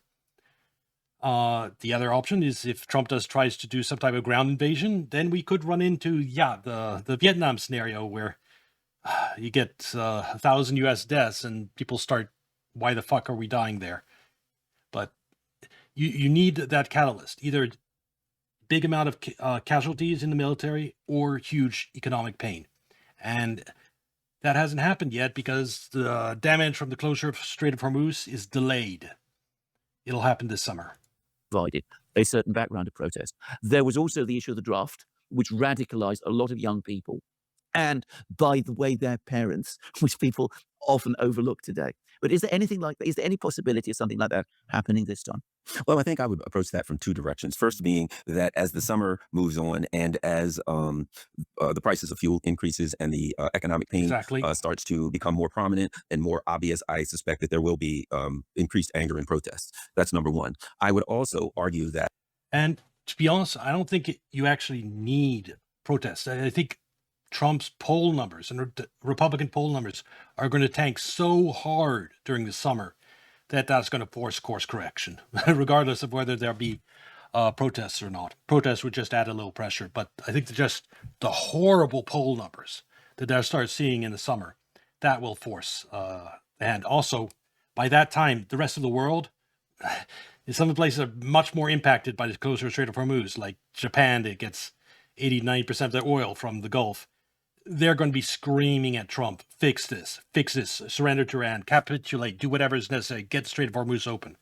So you're going to have incredible pressure on Republicans and the president in the summer, both from abroad and domestically. And that's going to force Trump to capitulate to Iran. That is my most likely scenario at this point. The wild card is if Trump decides some type of escalation in Iran before then, which is always a possibility. It's That is something that the only way to know for certain is to know the internal workings of the administration and what Israel's doing behind the scenes and information I don't have access to. So keep in mind, there's always a possibility of escalation, but it's possible to predict from the outside with 100% certainty that aspect. We live in a different world. I noticed that, like, I have spoken at some protests, right? And you'd speak at the protest and there were, 1,000 people there. And then when you look online and you see that it ran on a bunch of different, alternative media spaces, you realize it had 250,000 views. And it's like, wow, that was 250,000 people there. So I think that one of the quote protests that I think is ongoing is the shift from mainstream media to alternative media. If you add up your numbers, and, the Judge and Dialogue Works and mine and all the various numbers, and you start adding those numbers up to the millions of numbers, that is people, as they say, have voted with their feet to say, I'm not watching whatever Sky News, whatever, Fox, MSNBC anymore. But that's a decade-long transition just to like trust in mainstream media.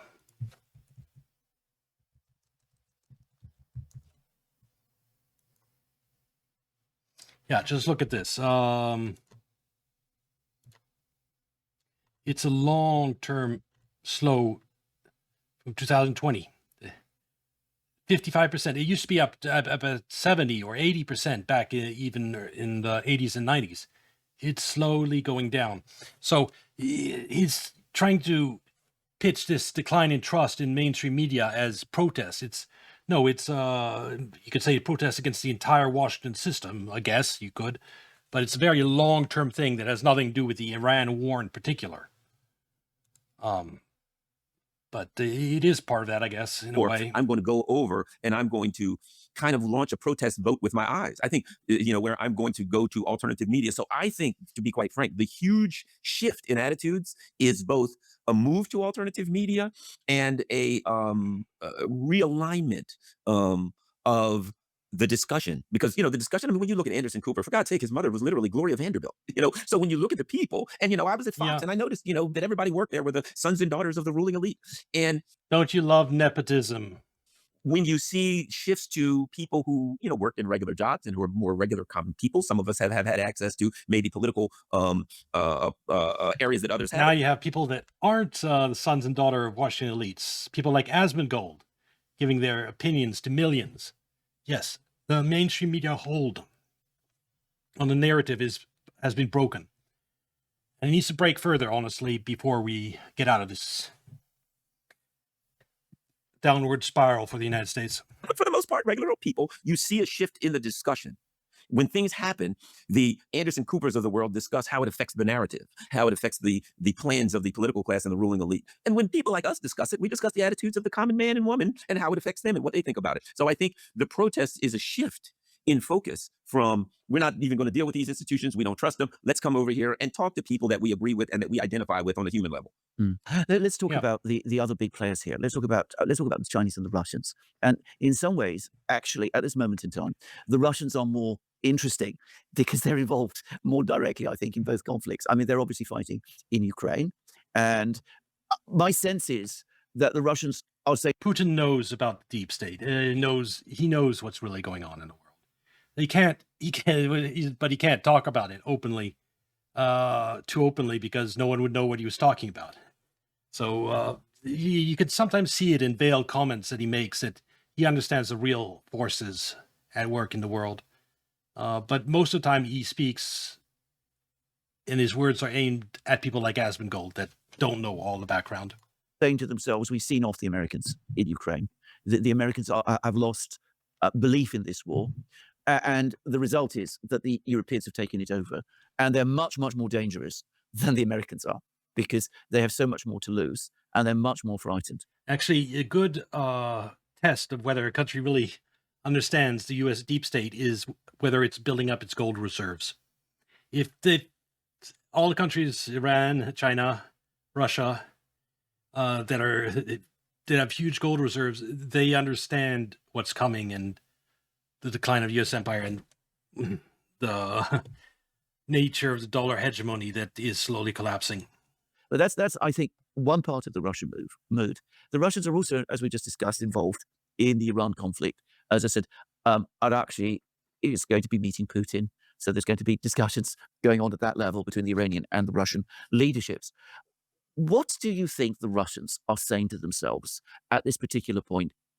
The Russians have talked a Right. lot about multipolarity, multiple poles, those sort of things. Do you think they're becoming more confident that this is coming, that this is all the pieces are falling into place? Or are they, on the contrary, becoming more nervous that they sense that events have a danger of spiraling out of control and that perhaps the important thing is to try to give the Americans an off ramp? What is your feeling? Well, I think the Russians, if you remember, President Putin gave a speech, I think it was 2022, where he talked about this decade was going to be extremely dangerous because of the changes that were happening. And so I think the Russians saw this coming. I think, number one, I think they're looking at the Europeans saying the Europeans are much more voted, at least the political class is much more motivated to fight us, but much less capable, which of course makes them very, very dangerous. But they're motivated. But I think the European rulership is short on time because as their economic woes They're going to be hit by this Iran war far harder than the United States. And it's really going to be bad next winter in terms of natural gas price. But even before then, in terms of even jet fuel, stuff like that, they're getting pounded. And it could bring down governments across Europe, just economic troubles from the Iran war. grow, they're going to be less able to, drag their people into a battle because their people are going to be getting more and more furious at the leadership. So I think the Russians are looking at this from the perspective of time is on our side, but we're in a dangerous place, and we have to get through these things without either one of them, blowing up. Yes, they have that. And Putin has done a good job of not responding to provocation so far. But it's getting to the point where European provocation is reaching such a level, like, for example, Finland's passing legislation to allow the hosting of nuclear weapons right on Russia's border. I mean, when Cuba tried to host nuclear weapons right off our coastline, we went apeshit in America. Do you remember the Cuban Missile Crisis? Russia can't allow that. It can't allow nuclear weapons right on its border.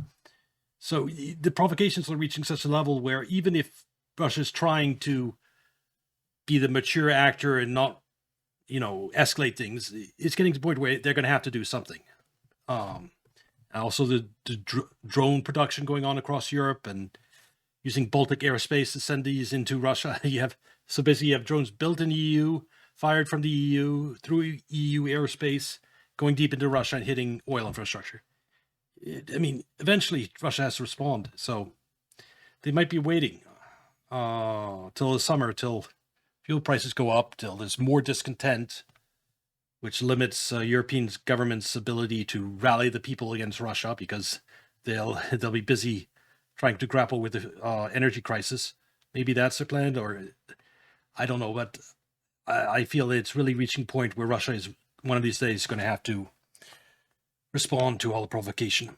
Exploding or spinning out of control. When it comes to the Europeans, I think they recognize, as do many, the European leadership is in deep and serious trouble, and it's barely holding on. And any number of things could happen in Europe and any of the major countries that could cause the governments to fall. And I honestly think that it has been Putin's strategy so far, is to just proceed calmly with this Ukraine war. Yes, we'll try to lose as little soldiers as possible, slowly make progress on the ground towards ultimate objectives, while just waiting for basically the West to collapse, because it is heading there. The United States and Europe, it is long-term downward currency collapse in the United States that will drag down the euro is inevitable. I'd say 5 years plus horizon for that happening. But even before that, things will start spiraling out of control in terms of inflation. But I don't think he could be provocations happening so fast, is escalating so quickly on the part of Europe, that I don't believe he'll be able to outlast that provocation. I think at some point the hardline elements in Russia will force Russia to respond, and we'll have a widened conflict in Europe probably within next year, is my opinion. The coming fuel emergencies are certainly a possibility, but we're the most dangerous time right now. What will the Americans do in Iran?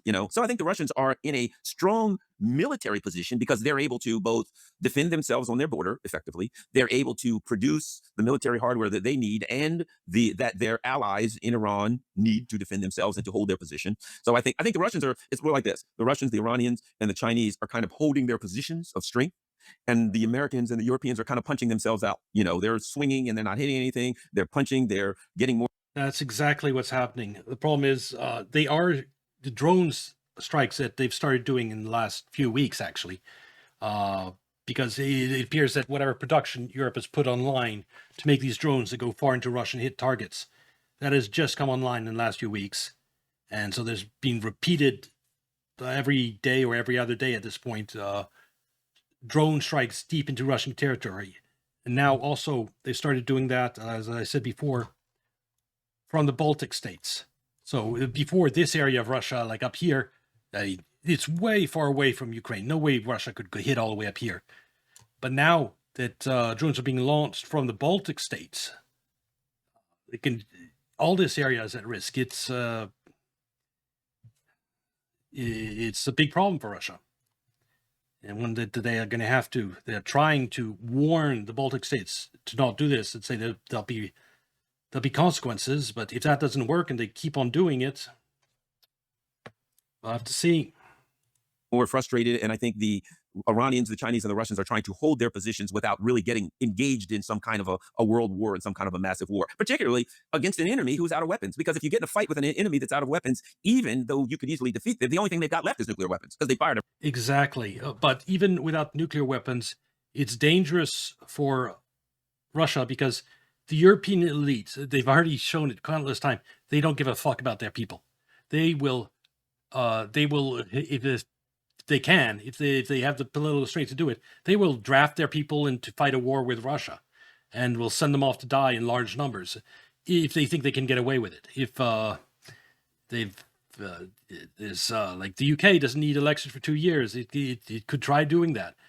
It would be hard. I think there'd be resistance. I don't think they can, but I don't think that they'd be able to, but they might try. I know that for example, France, they've set up factories to handle thousands of wounded. In the case of, why would they do that right now? Why would you need military hospitals to handle thousands of wounded? It is because some parts of the military and elites in France want to mobilize the people to fight Russia and die in large numbers. And so there's that danger. If Russia does strike drone factories in Europe, Europe will try to mobilize its people to send them off to the meat grinder like they do in Ukraine to die in large number against Russia. Yes, they will lose, but Russians will die. Far more Europeans will die, but there will be Russian deaths, and it will hurt Russia too. It'd be devastating for both sides. So do you go that route and risk risk Europeans sending meat waves at you to die in large numbers? Because these won't be trained. They don't have a large trained army in Europe. It would be what Ukraine is doing is conscripting in large numbers, minimal training, sending them off to die in the meat grinder on the front lines. Europe wants to mimic that. And so it'd be terrible for Russia because a lot of Russians would die too. But the alternative is to just let the EU keep manufacturing drones and send them deep into Russia, damaging your economy and your vital infrastructure. Both are terrible. We'll have to see what Russia does. And everything else. So it's a dangerous time. And I think the Russians are in a strong position, but they understand that just because they're in a strong position doesn't mean that they don't need to attempt to mitigate the conflict between the US and others. You know, I'd put it like this. What's going on, particularly with Russia and China, particularly, is they're managing the decline of the empire. I did a video like 3 years ago where I said, will Xi Jinping and Vladimir Putin... They are absolutely doing it, and it's a very dangerous process, and a lot of nuclear weapons on all sides. Save the world, right? And people were like, oh, you think they're... I said, no, that's not what I'm saying. What I'm saying is they're the other two great nuclear powers. Will they be able to manage the coming conflicts in a way that, you know, you don't yell too fast, too much in front of a crazy person because you don't want to freak them out? Will they be able to do that? I know you've had, I think you've been to Russia fairly recently. We've had lots of people talk about a very tense atmosphere there, that there's been criticisms of President Putin and of his approach to foreign policy and to the relations with the United States. What was your impression? I was there in June. All the criticism of Putin is that he's not being tough enough. Like, people see in Russia see all these drones flying in from the Baltic states and hitting oil infrastructure in Russia, and they get angry. It's just, why are we letting the Baltic states, these tiny states that used to belong to Russia, send drones and hurt Russia? But just to let you know, this right here is Russia. It's crazy. It is part of Russia. All of this used to be Russia, the Soviet Union. The only reason you have these little states is when Soviet Union collapsed, they arbitrarily decided to just divide, to break apart the Soviet Union, to make it weaker, to make Russia weaker into all these little states here. But you have Russian speakers, ethnic Russians in large numbers in all of these places. And this one is a Russian ally. So it's, but in Ukraine also, what I think might happen, it just as Russia gets more hardline, is they may decide, yeah, let's just take this back. This was always ours, always Russia. Like Odessa right here. This was founded by Catherine the Great. It's Russian speaking area. It's, and just, you take this, Ukraine becomes landlocked and stops being a real threat at any point in the future. I think they'll just take a big part of Ukraine, and they might go after, if the Baltic states continue their provocations, they might go after and take these back, and you will have a Russia that has recovered a lot of its historical territory. I don't think there's any risk of Russia going further west than there. I think, but these areas that have huge Russian speakers, that these are not countries with long histories. They're countries with a few decades of history, and if they keep on being foolish and lashing out at Russia and provoking Russia, you might have these three countries cease to exist. Of last year, which is a while back now, but anyway, I was there. My overall overwhelming sense was that the mood was very stable, actually, that everything was very stable, and that there was a lot of confidence that the country was being led intelligently and wisely. But what was your sense? I mean, did you get a sense of a tense internal situation in the country? You know, I think the word that you use is important. That important is stability. It was stable. I'll put it like this: in a country that's stable, it is perfectly okay to be somewhat critical of your government's policies. You can look at your government's policies and say, well, I wish they do this differently. I wish they do that differently. But overall, I'm comfortable and I have confidence that they're doing the right thing. So when I was in Russia, is there some criticism? Now, the last time I was there, which was 3 weeks ago, the end of March, interestingly enough, the biggest criticism, what really upset people the most, was Telegram and WhatsApp aren't working, or they've been slowed down, and now they have a new. One reason this happened is because Telegram was recently compromised, and there are reports that it was looking at messages of Russian soldiers and relaying that information to the Ukrainians and helping them target and kill Russian soldiers. And Russia was understandably unhappy about that. That's why they want everyone to move away from Telegram and WhatsApp, because those are basically anything that's sent through those are Western intelligence agencies have access to. App called Max or whatever it is, and they want people to use that. It wasn't the international conflicts that was bugging people. It was the day-to-day on my phone. I use these apps to call and text my friends. They're moving slow. And completely understandable that average Russian that using these apps and not on the front line is unhappy that they don't have access to them anymore. Problems with the new app, which I think is healthy. And if you know anything about the Russians, you know they're quick to complain about their government, and push back and things like that. It's not an angry distrust that the government is not on their side. It's a healthy distrust of bureaucracy, right? So it's not the same kind of government anger you'll have here in the government. Like, we don't trust them, they're out to get us. It's like, doggone it, those bureaucrats are screwing this up and it's not working right. If anything, nothing has changed from the perspective of the only real complaints you hear about the government is that they're not assertive enough. You never hear like, oh, we should back off and go home. It's like, we should punch harder, we should hit harder, we should end this. Those are the complaints. And that's another reason why I fear that this is going to escalate in Europe next year, is that, yeah, the entire Russian population is becoming more hardline. I mean, they see the drone strikes, the smoke come out every time these drones produced in Europe strike somewhere deep in Russia. It angers them. They want Russia to strike back. And this hardline is making its way up into the actual Kremlin. And at some point, some provocation is going to cross some line, and we're going to have a much wider war in Europe.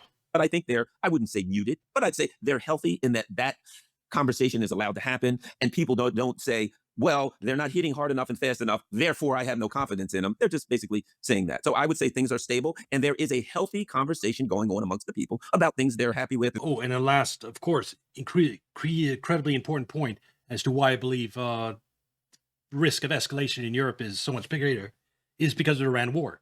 The Iran war has depleted the U.S.'s munitions of everything, stuff that would have been sent to Ukraine. And so it's also just weakened U.S. deterrence. The U.S. is tied down in Iran. It doesn't have the capacity to wage some other war up here in Europe at the same time as this is like down here and up here. No, our military is already overstretched dealing with Iran. And so NATO, the threat of the NATO Article 5 is less meaningful than it's ever been. I don't know if U.S. will show up if Russia invades Lithuania because they keep provoking Russia. Does the United States show up and send troops to die in Europe? I think no, actually, especially with how mad Trump is with the EU lately. The things they're not happy with. Last issue, basically, which is again about the Russians. Do they have a strategy in this situation? I mean, because we always tend to think of the Russians as people who play chess when the Americans play poker. I'm not sure I agree with that, by the way. But do they actually have a long-term strategy here? Are they trying to defeat the United States, which I know many people believe, as part of some great plan to, I don't know quite what, take over Europe? I'm not sure what this. No, they might be putting pressure, but to give you an example, Ukraine. That was United States did the color revolution in Ukraine and turned it into a rabidly anti-Russian era. It fomented over decades, the CIA, all these Nazi groups basically, that hate Russians. They hate a lot of other people too, but also Russians. And in the color revolution, they put those guys in power.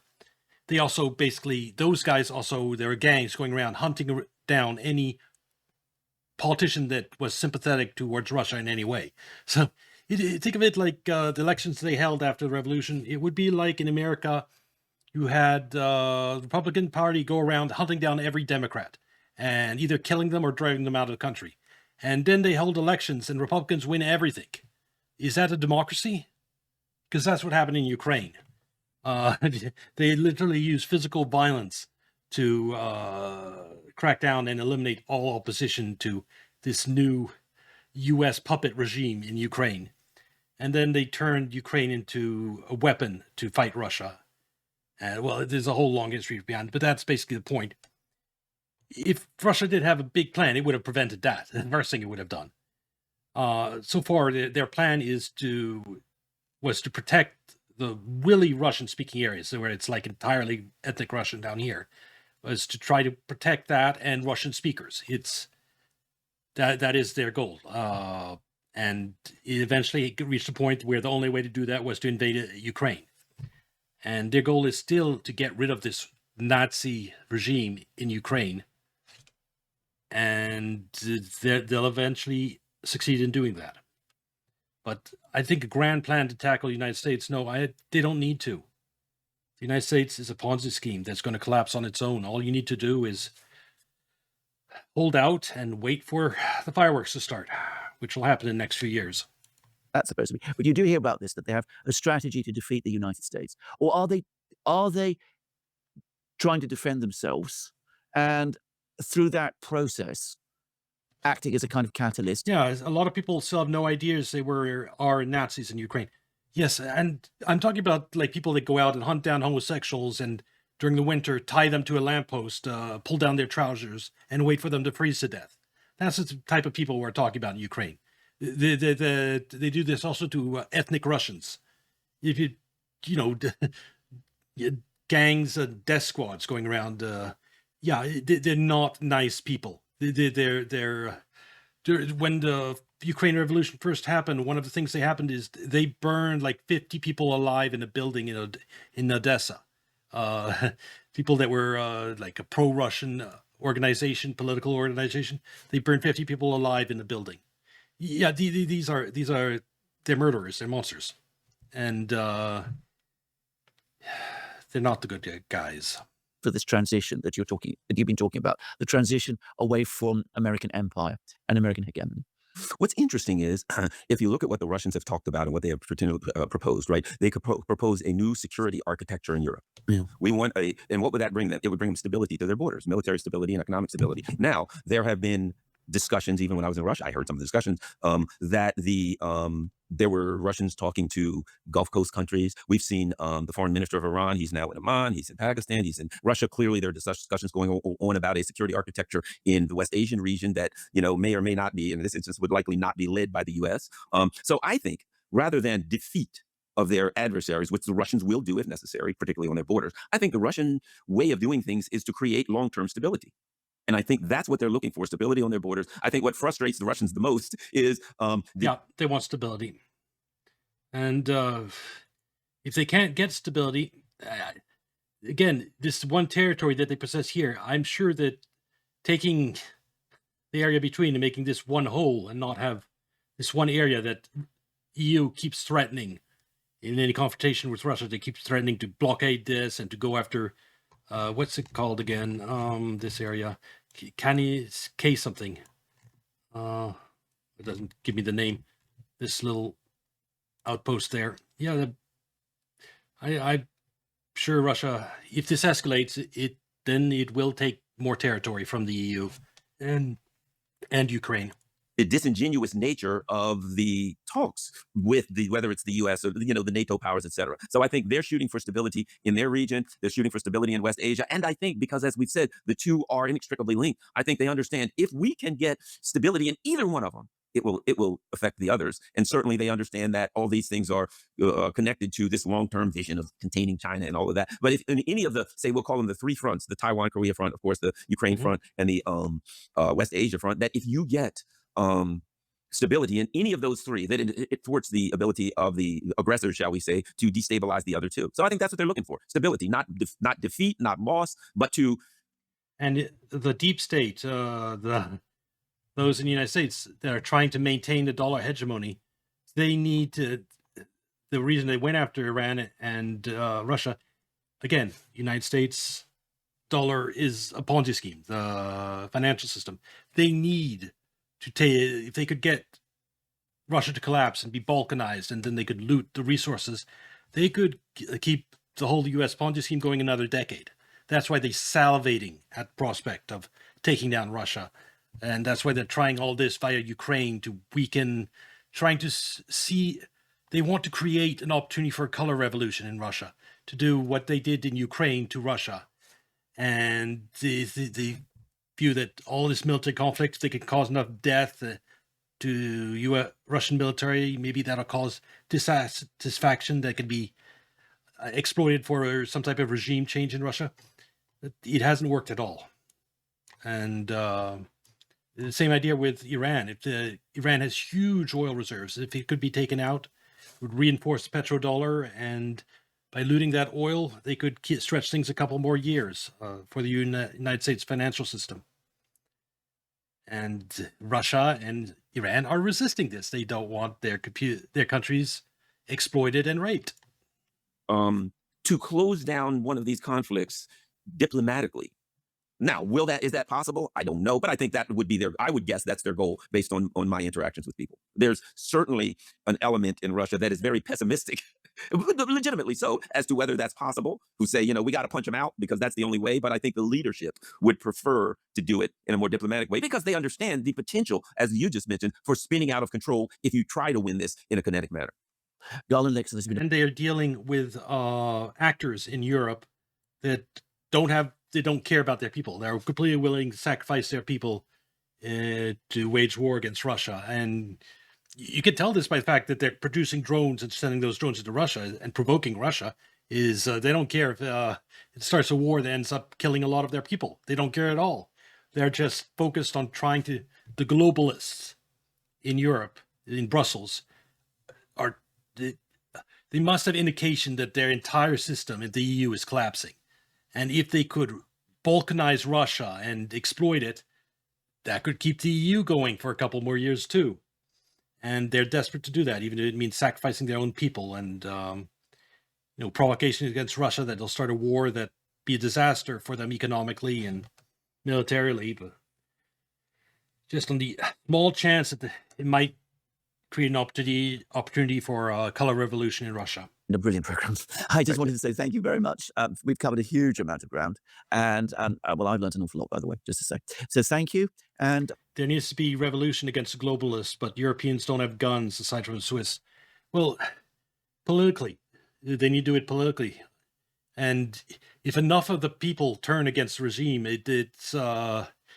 Trump came to power.